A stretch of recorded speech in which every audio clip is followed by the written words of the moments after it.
I always thought I'd see it coming. I was raised around cheaters. I could smell betrayal from a mile away. Or at least I thought I could. Turns out, the one person I trusted the most was the one who proved me wrong. It was another late Friday evening when I got home, exhausted from a brutal week. The lights were on, but the house was quiet. Rachel, my wife, hadn't made it home yet. Now, before you start jumping to conclusions, let me be clear. I always told myself not to be the jealous type. Rachel was responsible. She usually let me know when she'd be out, where she'd be, and she never stayed out late. A night out with friends every 3 or 4 weeks wasn't a big deal. On paper. But still, something about that night hit differently. Earlier that afternoon, I was stuck in a work review when I got her text. Just the 4 of us grabbing a drink. I'll be home late. Love you. Simple. Harmless. But it clanged in my chest like a warning bell. She usually came home before 8. It was already past 10. You know when something just doesn't sit right? When your gut's whispering that something's off, even though there's no evidence. That's what it felt like. Thing is, I wasn't new to these feelings. I've had them since I was a teenager, since I saw Too Much Too Young. I grew up in a bar. Literally. My parents owned the most popular bar in a town just outside St. Louis. The other half of the building was an upscale French restaurant they also ran. So, on one side, folks were sipping wine and enjoying fine dining. On the other, they were getting sloppy and spilling secrets. By the time I was 16, they decided I needed to learn the business. My older brother and sister had both started at that age, and now it was my turn. I wanted none of it. I was like any other kid. I just wanted to hang out with friends, chase girls, and maybe flip burgers part-time for quick cash. But no. I got stuck waiting tables in the restaurant while my brother ran the bar and my sister helped manage the floor. And that's when it started. The things I saw. I'll never forget one of my first nights on shift. I snuck a peek into the bar and caught sight of Mrs. Horton, a regular from our town, wearing a black dress so short it should have come with a warning label, and sitting with a man who definitely wasn't her husband. I whispered to my sister, "That's Mrs. Horton. She's not even wearing underwear." I swear. She turned pale. "Don't say that out loud. Seriously. Just get back to your tables." Before I could argue, I felt my dad's hand on my shoulder. Firm grip. "Mike, come with me." I followed him into the office, heart pounding. I thought I was about to get fired from my own family's business. He sat me down, closed the door, and gave me a look I'll never forget. Then he told me something that stuck with me for life. He said, "Son, in this business, you need selective hearing and selective vision. You treat every customer with respect, no matter what you see or think you see. People do things in places like this they don't want talked about. And if we start gossiping, we lose everything, the trust, the reputation, the business." He leaned forward, eyes steady. "You're gonna see things, Mike. Affairs. Lies. People with wedding rings in their pockets. It's not your job to judge. But learn from it." He paused. "The ones who cheat always get caught eventually. Always." That moment shaped me. I kept quiet. I kept working. And I watched. Over the years, I saw enough infidelity to make me cynical. Married guys on business trips hooking up with locals. Girls' nights out that ended in bad decisions. Drinks turning into excuses. I couldn't respect it.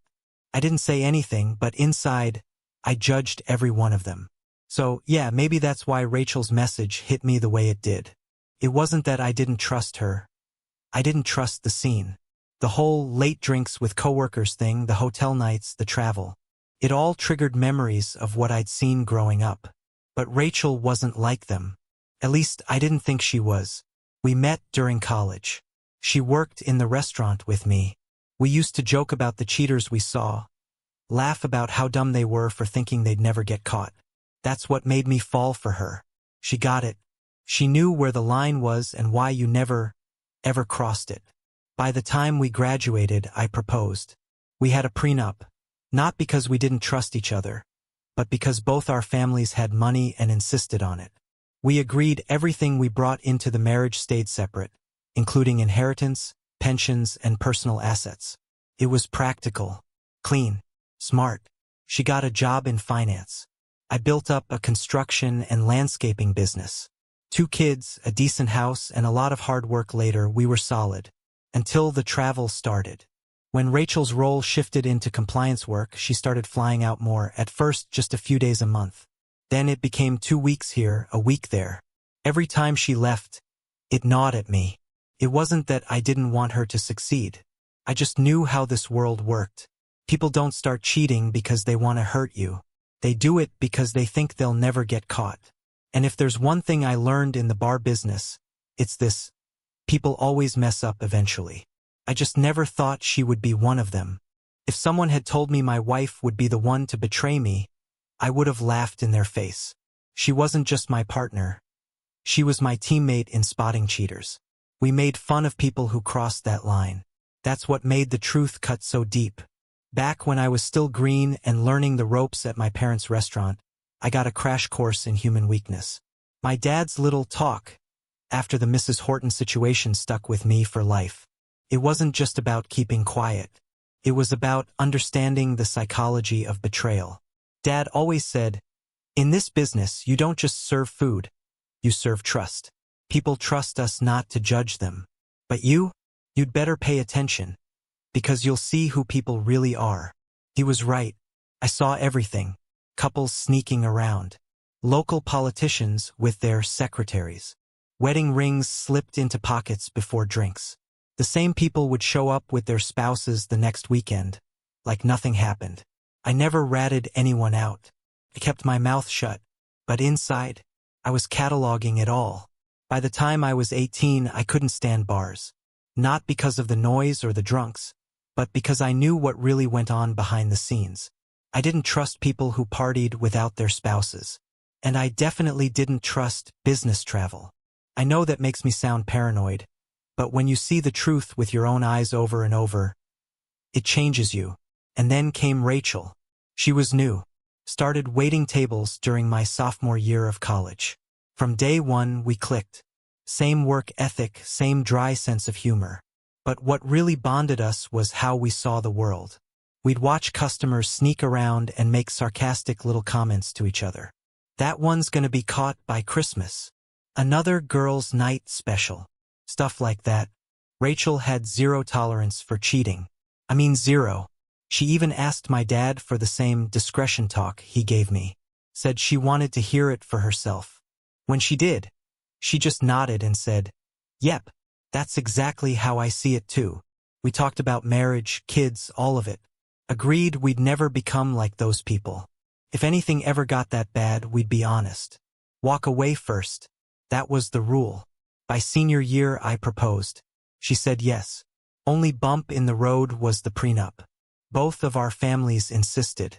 My parents owned not just the restaurant and bar, but a family investment corporation. Hers? Old money. The kind that comes with lawyers and conditions. So we hashed out an agreement. Anything we brought into the marriage stayed separate. Same for inheritances and retirement accounts. Joint property like the house or shared investments would be split down the middle. Custody rules were even in there. If one of us traveled more than the other, the more stable parent would keep the kids if we ever split. Felt weird drafting it, but at the time, felt like a formality. We trusted each other. It was just paperwork. Rachel got a great job at a regional brokerage firm right out of college. I worked for a construction company, then launched my own business with help from my parents' corporate capital. Those first few years were rough, but we made it work. Money was tight, but the foundation was strong. Then came the kids. Jacob first, then little Lily about 18 months later. Becoming a dad changed me, softened me, especially Lily.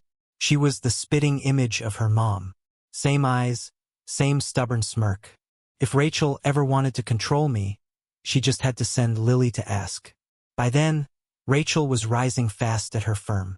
Smart, organized, and damn good at fixing problems. Her job eventually shifted into compliance, making sure offices followed federal financial regulations. It was a big deal, but it came with one huge catch: travel. At first, it was just 3 or 4 days a month. I tried not to let it get to me, but over time, it grew. Sometimes she was gone for 2 weeks out of the month. Always work, always legitimate. But the longer she was away, the louder that little voice in my head got. Still, I trusted her. I had to. She was nothing like the people I'd watched all those years in the bar. She hated cheaters. We joked about them. Hell, we had rules about them. But I'd be lying if I said it didn't get harder with every suitcase she packed. My business kept growing. I moved from small renovation jobs to custom homes and landscape design. I was proud of what I built, and I never took my eye off the ball. Even when I had to go out for beers with crews or clients, I kept it short. 2 drinks, max home by 9 unless Rachel came with me. I stuck to the code. We were holding it together. Barely. But we were still good. Then came that Thursday morning. I almost didn't go into the office. I cleared my desk the night before and planned to hit the job sites. But something told me to check in. That's when Sandy, my assistant, buzzed me. "Mike, I've got a walk-in, Mrs. Monroe. Wants to talk about a deck and some landscaping. You got time?" I almost said no. Deck jobs were small change and I didn't need the hassle.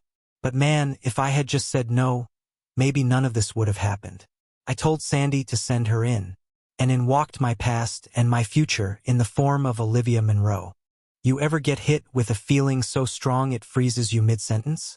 That's what happened when she walked into my office. Not because of who she was, but because of what was coming next.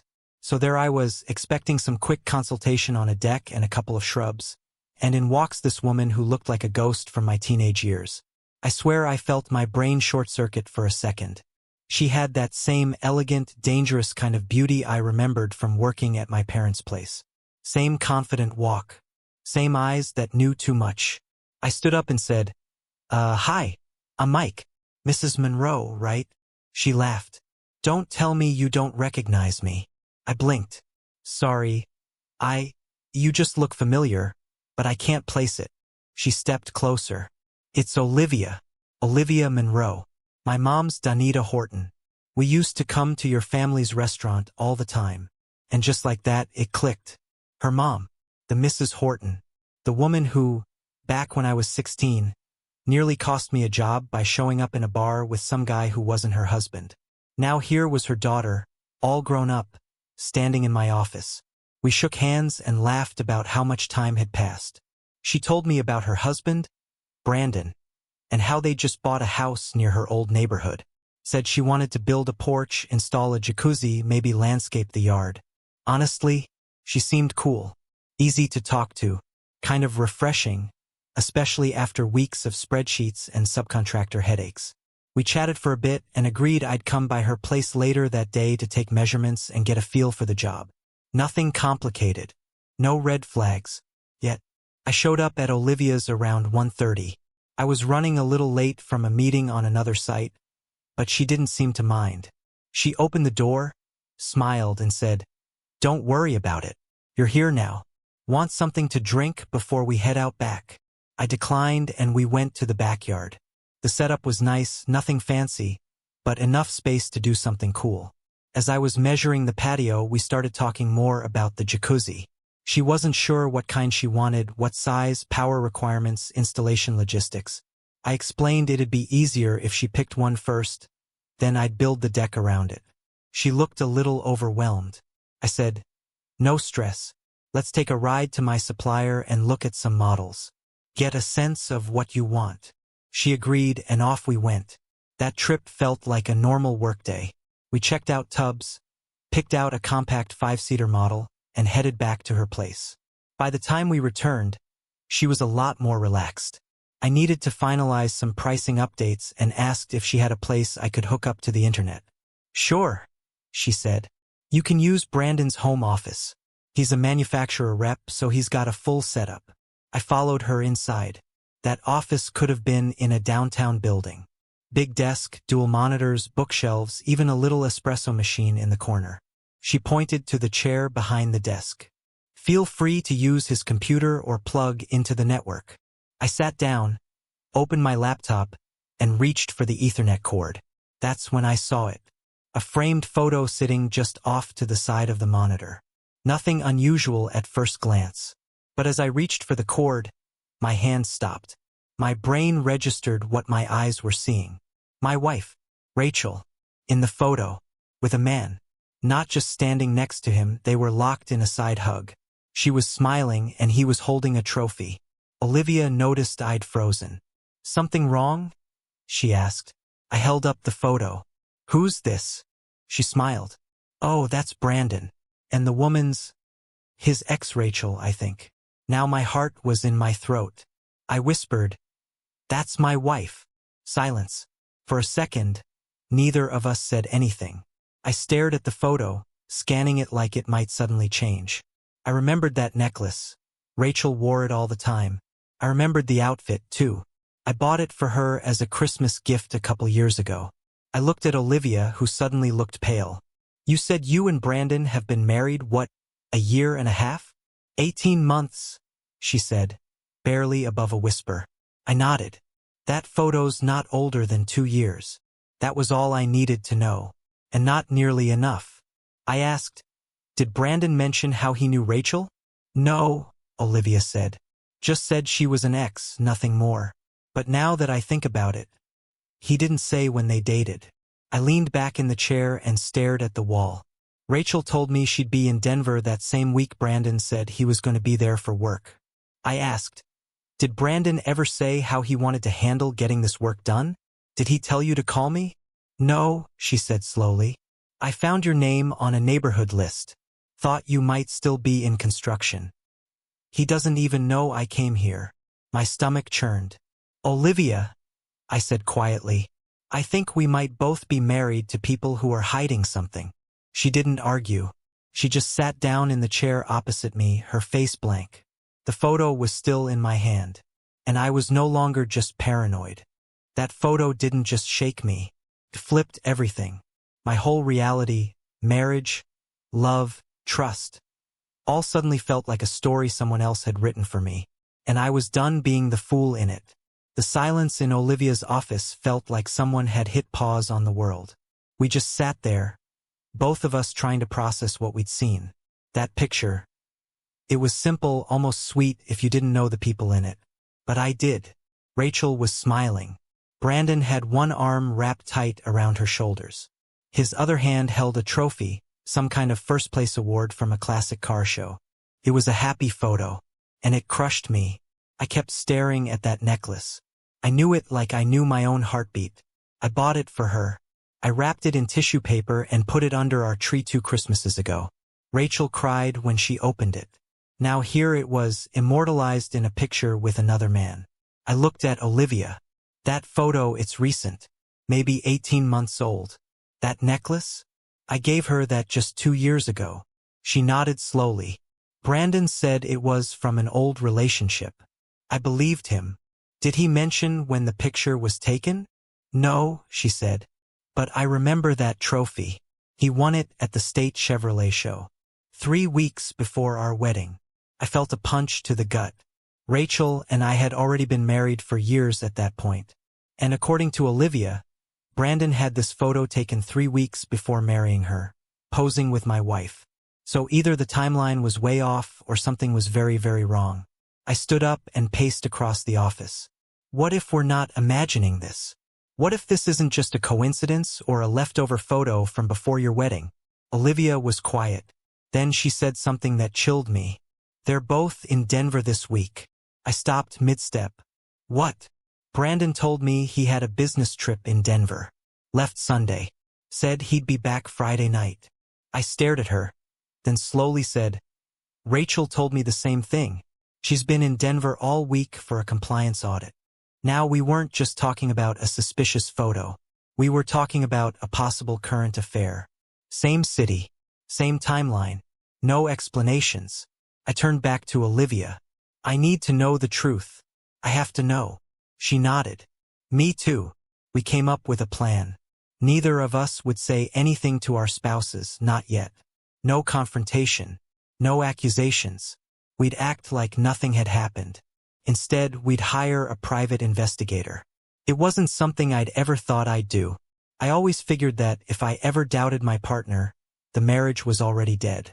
But this wasn't paranoia. Not anymore. Olivia knew someone at a security firm her father used.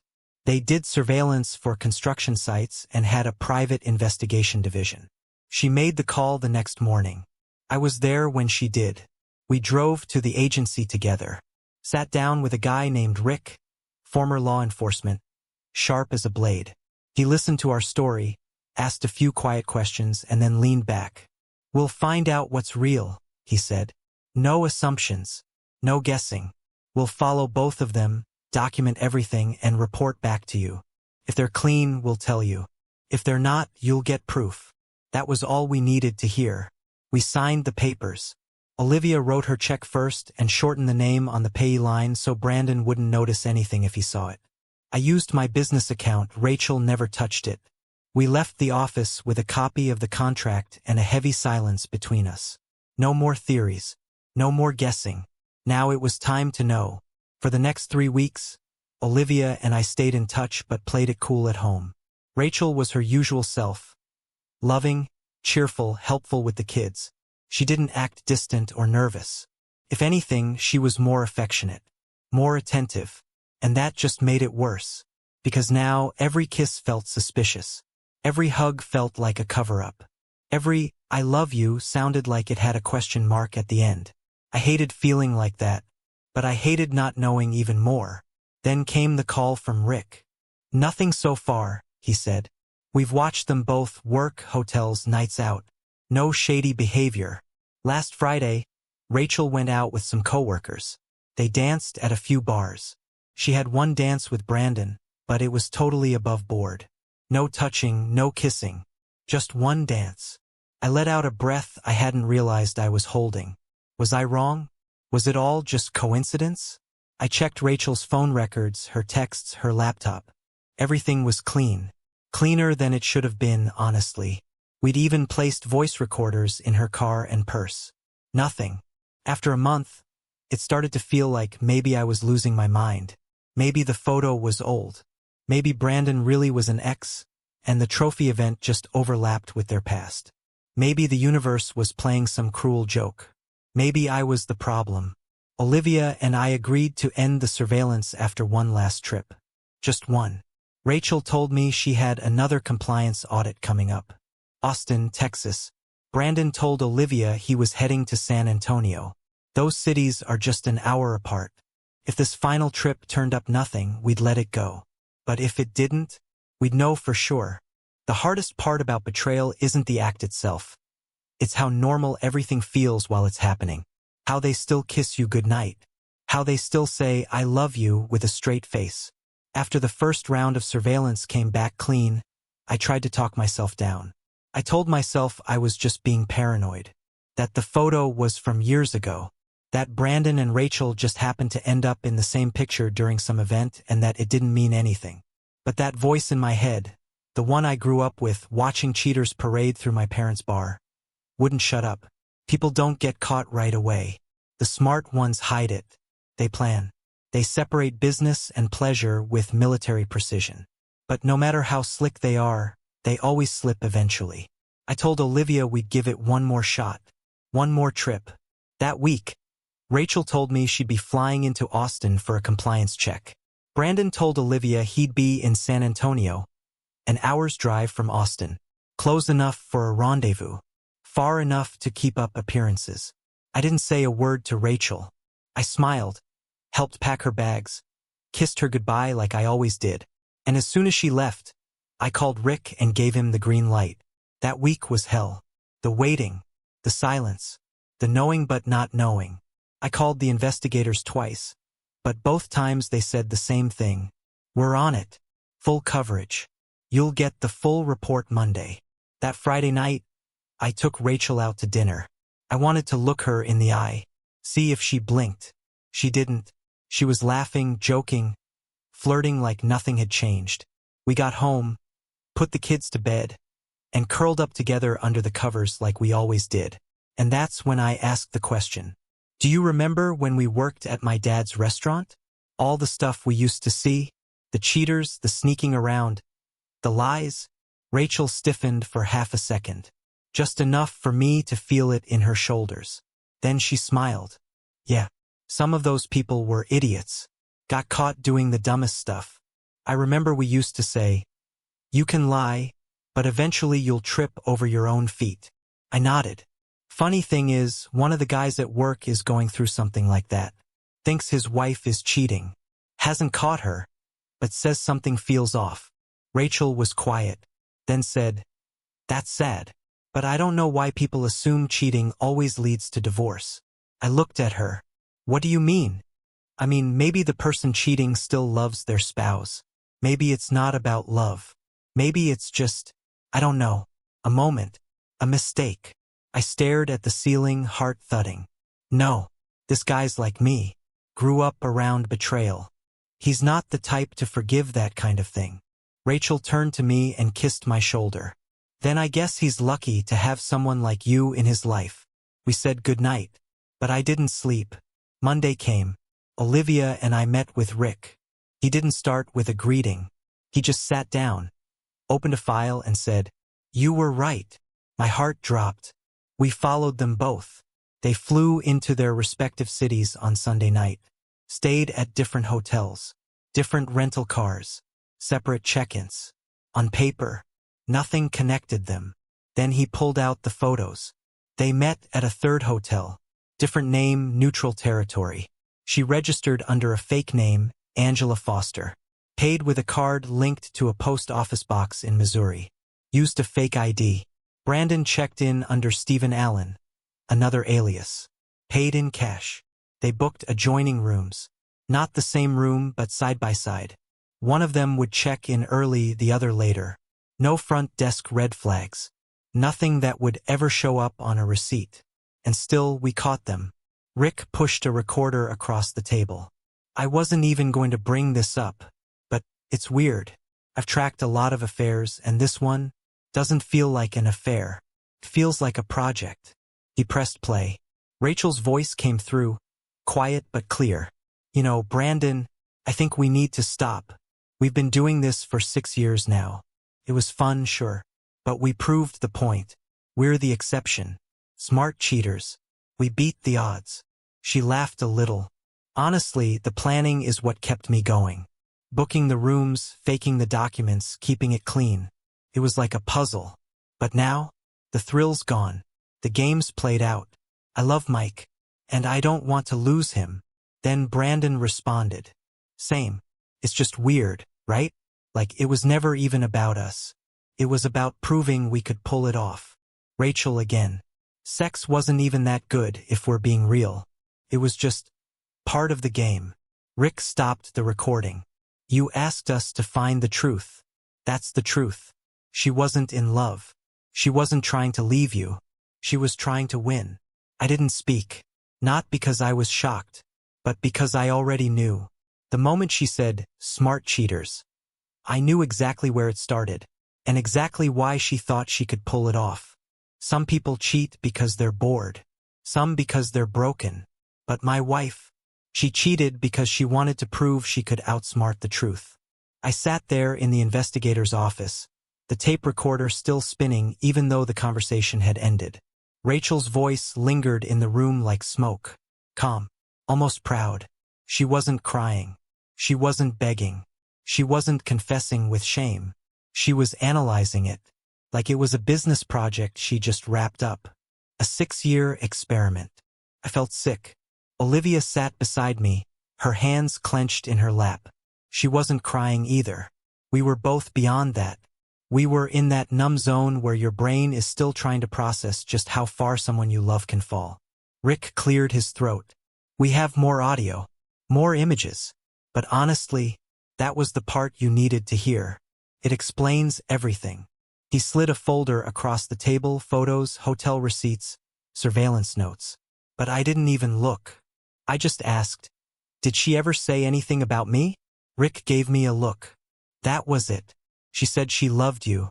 Said the game wasn't worth losing you." I scoffed. Too late. On the drive home, I kept hearing her voice.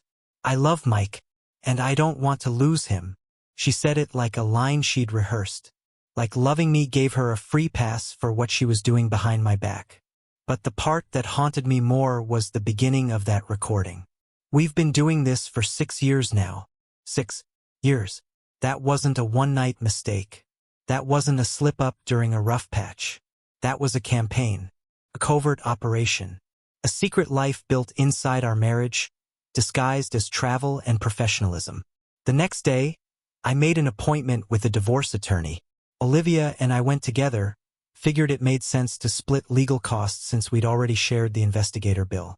We sat down with the lawyer, a calm older guy named Mark Benson, and handed him everything. Mark flipped through the file, his brow furrowing more with every page. He looked up and said, "This might be the most unusual case I've seen in 20 years. Because of the fake names?" Olivia asked. "No," he said, "because this wasn't a love affair. It was like a game, like they were role-playing. Most cheaters are impulsive. These two were methodical." He looked at me directly. "Mike, are you absolutely sure you want to go through with this? Because from everything I've read and heard, it sounds like she still loves you." I didn't answer right away. I'd asked myself that same question 100 times since hearing that tape. Would I have been able to forgive her if it was just flirting? Or even if it was a mistake that happened once and ended immediately? Maybe. But this wasn't that. This was Rachel, looking me in the eye for 6 years, while scheduling hotel rooms under fake names, buying burner phones, drafting a second life. You don't get to say, "I love you" after all that. Not without it meaning something completely different. We asked the lawyer to proceed with the filings. Olivia's divorce would be tougher, no prenup, more shared assets, but mine was clean. Thanks to that prenup, Rachel couldn't touch my business or the family investments. I agreed to let her cash out her half of our house from our joint investment account. She kept her pension, kept mine. We scheduled the papers to be served the following Friday, while she was at work. I didn't want drama at the house. I wanted it done clean. That morning, I gathered my crew in the office and told them what was happening. "I'm divorcing Rachel. There's no discussion. If she calls, don't tell her anything about me or the business. She has no role here anymore." My assistant, Sandy, looked crushed. "Mike, I'm so sorry. I can't believe she'd do something like this. She always talked trash about cheaters." I nodded. "Yeah, she sure did." The papers were served around 4:30 that afternoon. By 5, my phone rang. Caller ID, Rachel. I stared at it for a long second. Then I answered. "Hello." Her voice came through, shaky and barely above a whisper. "Mike, please. Please don't do this. You did this, Ray." "No, listen. You know I love you. You know that. It was stupid. It was a game that got out of hand. It was never about Brandon. You heard me say that. I never loved him. It was just planning, scheming, proving a point. I never meant to hurt you. I didn't say anything." She kept going. "I was angry, okay? That night when you laughed in my face about smart cheaters. You acted like I was some naive idiot. I just wanted to show you I could do it, that it could be done. That's all it was. I never wanted to leave you. You proved your point," I said. "You proved you could cheat and not get caught for a while." She started crying. "Please, just this once. Forgive me." I sighed. If it had been one mistake, maybe. But 6 years. Rachel? With fake names and fake IDs? I can't look past that. I just can't. Click. She hung up. And for the first time since this all started, I cried too. The scariest part about all this? It didn't start with desire. It didn't even start with love. It started with a bet. A challenge. A stupid argument between husband and wife that spiraled into 6 years of lies. After the call ended, I sat in silence for a long time. I didn't move. I didn't speak. I didn't even cry anymore. I just kept hearing her words on repeat. It was never about him. It was about proving a point. And I remembered exactly when that point came up. It was for maybe 5 years ago. We were hanging out with some old friends. One of them had just gone through a nasty divorce. His wife had cheated on him with some coworker during her girls' trips. Classic story. She got caught. Marriage imploded. We all sat around trading war stories, jokes, and opinions. Rachel, confident, bold, always the smartest person in the room, made a comment that stuck with me. She said, "Honestly, most people get caught because they're sloppy. If someone was smart, like really smart, they could probably cheat forever and never get caught. I remember laughing. There's no such thing as a smart cheater. Everyone slips eventually. They get cocky or lazy or just make one wrong move. It always comes out. Rachel smirked, but didn't say much after that. The rest of the night went on like normal. I thought it was just another one of her what-if theories, the kind she threw around when she was bored. But now, I realized that was the exact moment this whole thing was born. Rachel wasn't cheating because she loved Brandon. She wasn't even cheating for excitement. She was cheating to win. She saw it as a challenge, a logic puzzle, a personal mission to prove that if she applied enough brainpower, enough planning, she could become the one kind of cheater no one ever talks about, the one who doesn't get caught. And honestly, if it wasn't for one photo, a dumb picture Brandon kept in his office, she probably wouldn't have. I told Rachel that over the phone, and she admitted it. She told me everything. It all started at a networking event. Brandon was there with his company. Rachel was attending for work. They hadn't spoken in years, but he came up, made a joke, and they started talking about that night at our house, the one with the argument about smart cheaters. She repeated what I'd said. He laughed and said, "You and I should test that theory." They danced once, then again, and by the third time around they had a plan. The rules were strict. No calling each other. No texts. No using real names. Only connect through burner phones, email aliases, or public payphones. Only meet during trips where their jobs happen to overlap, and even then only in nearby cities, never the same one. They even had fake IDs. Rachel used her maiden name, Angela Foster. Brandon became Stephen Allen. They booked separate rooms at different hotels and entered through back entrances. It was like something out of a spy movie. They did all of this, for what? Not love, not passion, not even guilt, just a smug sense of accomplishment. Just to say, "See? We did it." Rachel told me that after the first year or two, the thrill wasn't even in the meetups. It was in the planning, booking the right rooms, syncing up flights, pulling off another perfect lie without leaving a trail. And when they met up, she said it wasn't even emotional. They got physical, sure, but only because it was expected. They never cuddled, never said, "I love you," never imagined a future together. It was mechanical, cold, empty. I asked her, "Why keep going?" She said, "Because I hadn't been caught yet. And every time I wasn't, it felt like I was winning." She told me she wanted to stop after Denver, that being in the same city was too risky. But Brandon talked her into one more. And that was the one where we caught them. All because I took a random deck job. All because Brandon kept a photo he should have thrown away. All because Rachel couldn't let go of a stupid argument. I didn't yell at her. I didn't curse. I didn't threaten. I just listened, quietly, then said, "You lost." That was it. Rachel broke down. She begged again. Asked if there was any chance. Said she'd do anything. Therapy. Separation. Public apology. Whatever it took. But I had nothing left to give. You don't fix this. You don't repair a marriage where your spouse turned your trust into a game board. I told her I'd always care for her because she's the mother of my kids. But that was it. We were done. She played the perfect game for 6 years. Planned it to the second. Covered every track. But all it took was one picture, one forgotten frame on a desk. And now I was planning the final move. The divorce moved fast. Cleaner than most, thanks to the prenup. Rachel had signed it with full confidence back when we were engaged. Convinced we'd never need it. Funny how that worked out. All the things she thought were hers to keep, turned out they weren't. My business? Untouchable. The investment properties? In my family's name. The house? We split that one. She took her share and walked. I let her take the kids every other weekend and Wednesday nights. We agreed on everything legally without fighting. No need to drag the kids through more chaos than they were already in. We didn't speak outside of what was necessary. She didn't fight, didn't push back. Maybe it was guilt. Maybe it was pride. I didn't care.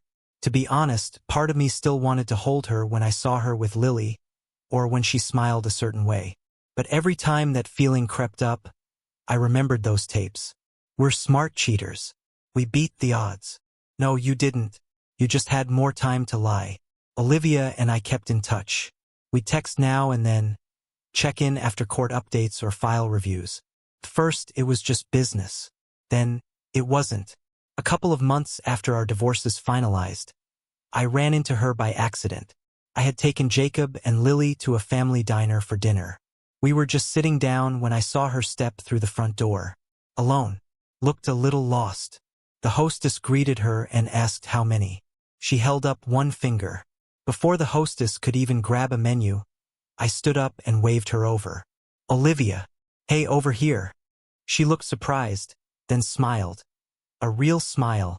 The kind I hadn't seen from her in months. You sure? She asked. I don't want to crash anything. Come on. The kids miss you. She joined us. We laughed. Talked. She told me she finally moved out of her temporary apartment and was looking for something more stable now that Brandon was out of the picture. He'd fought her on everything. Child support, the house, even the dog. But eventually the court sided with her. I got what I needed, she said. Now I'm just trying to figure out what comes next. What came next was simple. We started seeing each other. Slowly. Carefully. Nothing rushed. Sometimes we'd go to the park with the kids. Sometimes we'd grab coffee after work. No pressure. No expectations. But something was there. We'd been through hell together. And somehow that created a bond. Not just shared pain but shared survival. Eventually, I invited her over for dinner. Just her. The kids were with Rachel that night, and it was the first time the house had felt quiet in a good way. We ate on the patio. Open bottle of wine. Pool lights flickering in the background. And when she laughed at one of my dumb dad jokes, I realized something I hadn't felt in a long time. I was happy. Not distracted. Not numb. Actually happy. By winter, we were officially a couple.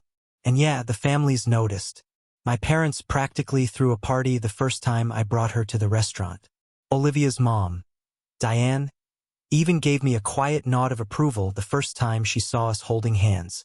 Funny thing is, it all felt natural. Like maybe this was the path we were meant to walk all along. We just had to go through a nightmare to get here. Then came Valentine's Day.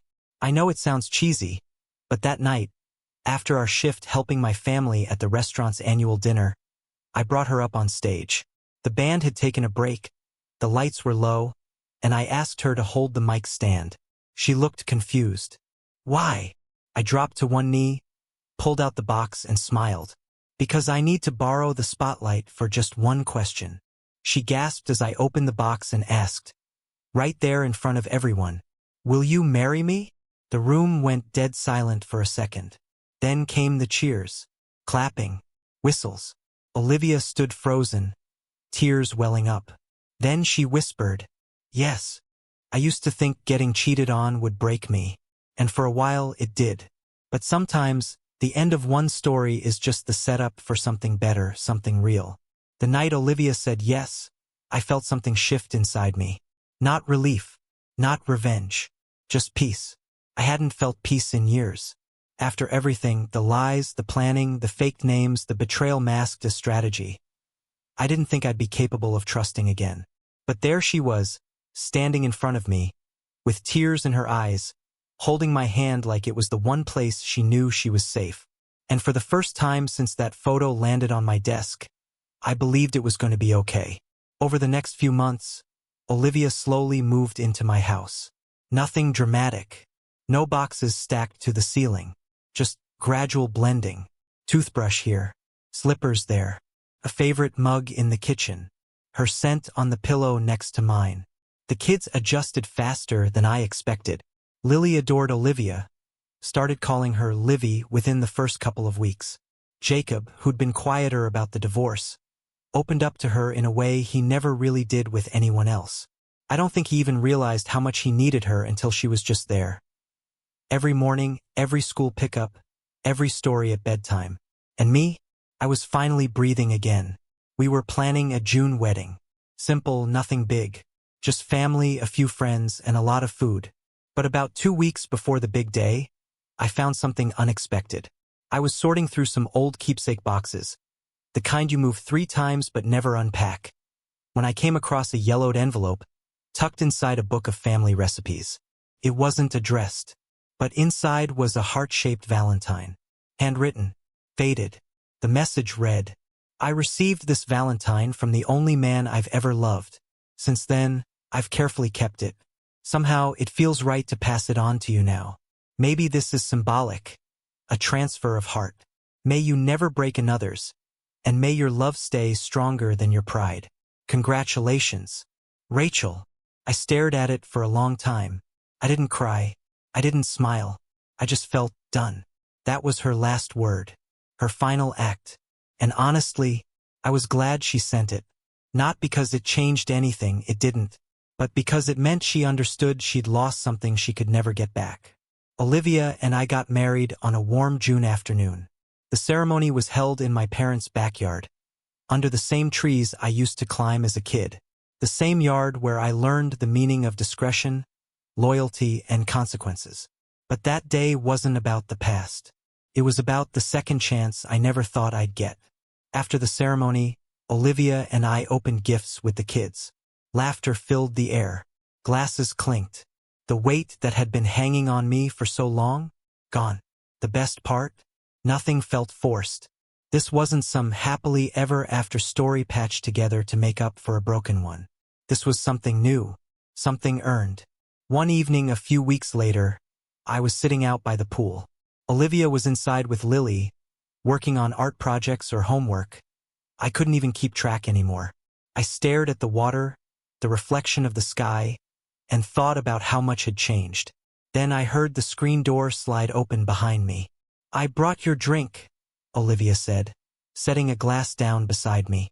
"Also, Lily wants to know if she can paint your nails." I laughed. "Only if she promises to keep it under 4 colors this time." Olivia sat down next to me, leaned her head on my shoulder, and sighed. "You okay?" she asked. I nodded. "I think I finally am." We sat there in silence for a while. No more secrets, no more games, just 2 people who'd been through the fire and came out better for it.